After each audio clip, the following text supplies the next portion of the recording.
এই মুহূর্তে আছে সবচেয়ে ব্যস্ততম একটি বাজার বাইপাল যে পাইকারি বাজার, এই বাজারে আছে। আপনি এখানে কিন্তু পাইকারি এবং খুচরা দুইভাবে বিক্রি হয় এই বাজারে, আমরা যতটুকু দেখেছি। এবং সেই সাথে আপনাদেরকে জানিয়ে রাখি যে এই বাজারে কিন্তু আমরা দেখতে পাই যে প্রত্যেকটি জিনিসের দামই কিন্তু বেড়েই চলেছে, এমনটি কিন্তু আমরা দেখতে পাচ্ছি। এবং সেই সাথে আপনাদেরকে একটু জানিয়ে রাখি যে এই শিল্প এলাকায় বিশেষ করে যে 7 তারিখের পর থেকে যখন কিনা বেতন হয় তারপর থেকে কিন্তু প্রত্যেকটি জিনিসের দাম 5 থেকে 10 টাকা বাড়িয়ে দেওয়া হয়, এমনটি কিন্তু আমরা দেখতে পাই। আমরা যদি আপনাদেরকে একটু জানিয়ে রাখি যে আজকে কিন্তু বেগুনের কেজি আমরা দেখছি 85 টাকা কেজি চলছে, এবং পটল চলছে 60 টাকা কেজি, এবং শসা চলছে 60 টাকা কেজি, এবং করলা চলছে 65 টাকা কেজি, এবং টমেটো চলছে 50 টাকা কেজি। এবং আমরা জালির কথা যদি বলি, জালি চলছে আপনার 60 টাকা করে,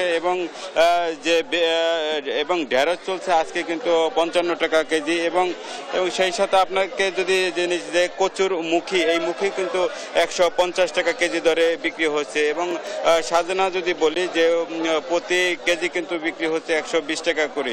এবং সেই সাথে আপনাদেরকে জানাই যে গত সপ্তাহে কিন্তু আলুর দাম কম ছিল, এই সপ্তাহে কিন্তু আলুর দাম কেজিতে 5 টাকা করে বেশি দেখা যাচ্ছে, এবং আলুর দাম কিন্তু 55 টাকা কেজি দরে বিক্রি হচ্ছে। গত সপ্তাহে কিন্তু পেঁয়াজের দাম ছিল 60 টাকা, এই সপ্তাহে কিন্তু আমরা দেখতে পাচ্ছি যে পেঁয়াজের দাম 70 টাকা কেজি দরে বিক্রি হচ্ছে, এমনটি কিন্তু আমরা দেখতে পাচ্ছি। এবং সেই সাথে আপনাদেরকে জানাই যে রসুনের যে কেজি আছে এটা হলো 200 থেকে 220 টাকা কেজি দরে বিক্রি হচ্ছে। আদার দাম কিন্তু আমরা দেখতে পাচ্ছি যে 230 টাকা কেজি দরে বিক্রি হচ্ছে।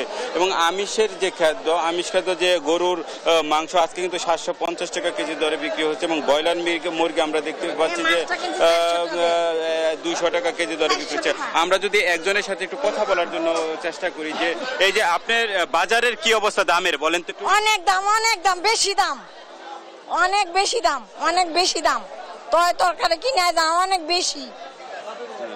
100 টাকা, এই কটা মাছ 100 টাকা, রুই মাছটা নিচে 400 টাকা, অনেক বেশি।